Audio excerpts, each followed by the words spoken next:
guys, welcome to our channel RK Skin Sisters. இன்னைக்கு நம்ம பார்க்க போற டிஷ் ஒரு சிம்பிளான எக் மசாலா. வாங்க எப்படி பண்றதுன்னு பார்க்கலாம்.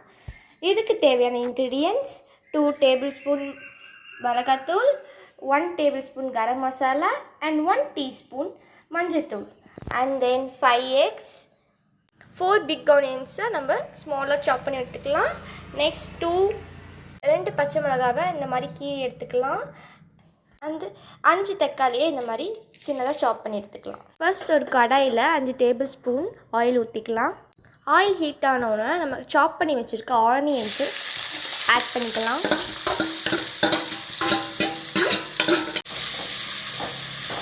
இந்த ஆனியன்ஸில் 1 ஸ்பூன் உப்பு போட்டு நல்லா மிக்ஸ் பண்ணிக்கலாம்.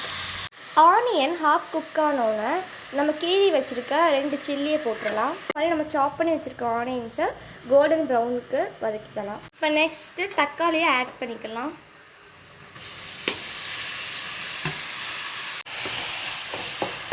தக்காளி இந்த அளவுக்கு நல்லா மசிந்த உடனே நம்ம 1 டீஸ்பூன் மஞ்சள் தூள் போட்டுக்கலாம்.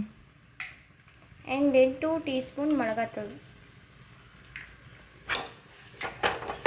இந்த மசாலாஸ்லாம் போட்டு பச்சை வாசனை போகிற வரைக்கும் நம்ம வதக்கணும்.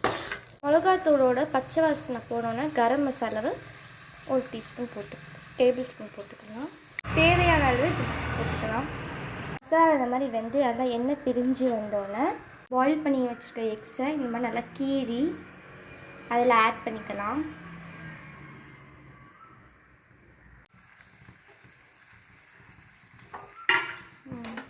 டச்சாக நம்ம பெப்பரையும் கறி லீவ்ஸையும் போட்டு இறக்கிடலாம். அவ்வளோதான் கைஸ், சூப்பரான எக் கிரேவி ரெடி.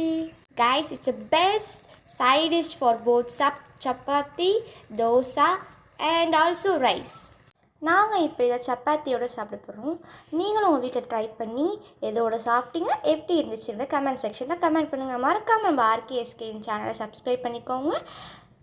அண்ட் எல்லா வீடியோஸ்க்கும் லைக் பண்ணுங்கள். Thank you guys. அடுத்த வீடியோவில் சந்திக்கலாம்.